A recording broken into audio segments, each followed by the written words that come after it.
Hey everyone, welcome back to the channel. Quick question for you. Have you ever added something to your cart online, told yourself, I deserve this, hit purchase, and then 2 days later wondered why you even wanted it? You're not alone. According to recent 2025 to 2026 data, 84 to 89% of all shoppers have made at least one impulse purchase.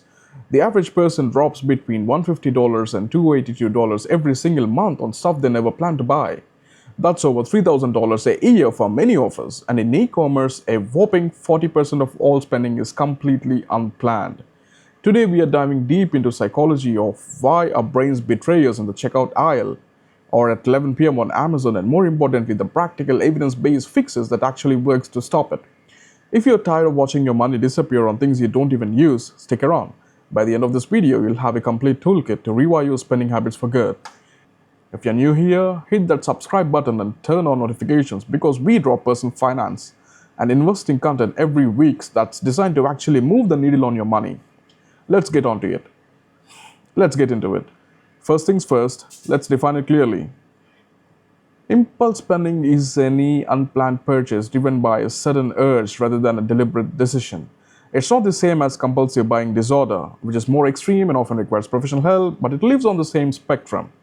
Psychologists describe it as a reactive behavior, a sudden, strong emotional desire that bypasses your normal decision making process. You see it, you want, you buy it. Often within seconds, and thanks to one click checkout, flash sales, and personalized algorithms, it's never been easier. The scary part? Studies show many of us make 6 to 10 impulse purchases per month. Gen Z and millennials are the worst offenders. Gen Z averages 74 impulse buys per year, nearly double the overall average.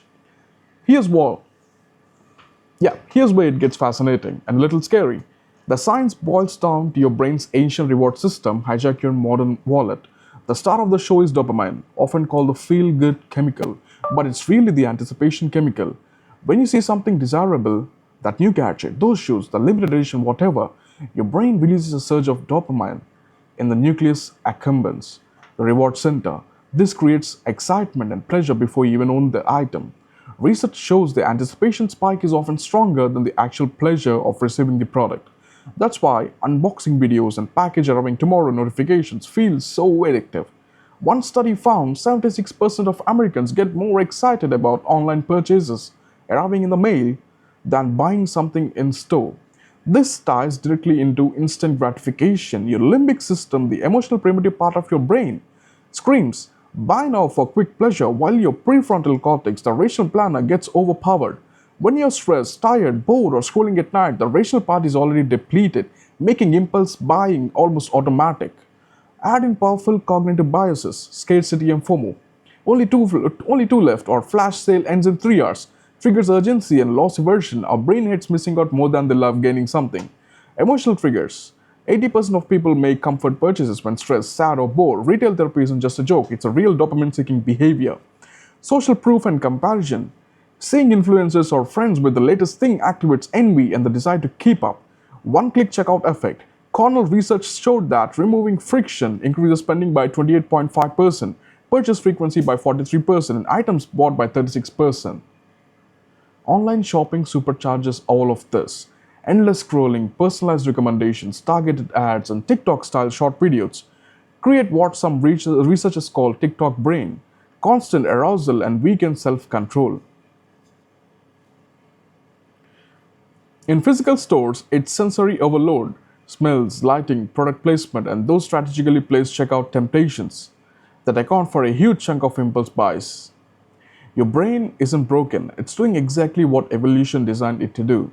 Seek immediate rewards in a scarce environment. The problem is we now live in an environment of artificial abundance, designed by companies that know your psychology better than you do. Let's make this personal. If you're spending an average $200 per month on impulse buys, that's $2,400 per year. Over 10 years, with compound interest, you could have earned instead that's easily $30,000 to $40,000 gone. But the costs go away beyond dollars. The money could have gone toward debt payoff, investments, or experience that actually matter. Post-purchase regret is incredibly common. Studies show over 50% of millennials feel regret after impulse buys. How many unused clothes, gadgets, or subscriptions are sitting in your closet right now? Just go and check it up. Hidden purchases, arguments about money, or guilt can damage relationship partnerships. Repeated impulse spending keeps people in the paycheck to paycheck cycle and delays goals like home ownership or retirement.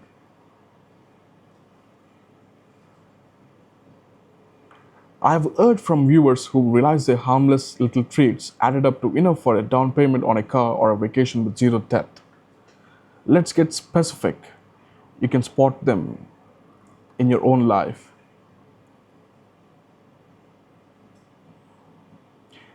Your first trigger might be your emotional state. Stressful workday, boredom scrolling, sad news. Many people turn to shopping for a quick mood boost. Your second trigger might be marketing tactics, limited stock alerts, countdown timers, personalized you might like emails, influencer hauls. And your third trigger might be convenience, saved cards plus one click is zero friction. Your trigger 4 might be social media and comparison, seeing someone's get ready with me or haul video. Your trigger 5 might be treat yourself culture. We have normalized rewarding every minor achievement with spending. Let's take Sarah. Sarah told me she impulse bought a $180 skincare set after seeing one Instagram ad while stressed about work. 2 weeks later, it sat unopened while her credit card interest piled up. Another common one, adding just one more thing to hit free shipping. Suddenly, I've spent $40 extra to save $8. If this is you, just listen to this. The good news is you can rewire this. Here are practical psychology backed strategies that go beyond just have more willpower. The 24 to 48 hour rule. This is the single most effective quicken. When you feel the urge, add it to the wish list or screenshot it instead of buying. Wait 24 to 48 hours. Research from the University of Michigan shows even short delays dramatically reduce impulsive overspending by letting your rational brain catch up. Most of the time, the desire fades. The second fix is creating friction on purpose. Delete saved payment info. Use cash or debit for non-essentials. Unsubscribe for marketing emails and turn off push notifications. Make buying harder. Your brain will thank you. Your fix 3 could be to track triggers with a spending journal. For 1 month, note every purchase and how you were feeling. Apps like Mint or Simple Notebook work. Patterns will jump out. I shop when bored at 9 p.m. or after arguments. Awareness is half the battle. Your fix 4 could be budget for fun money.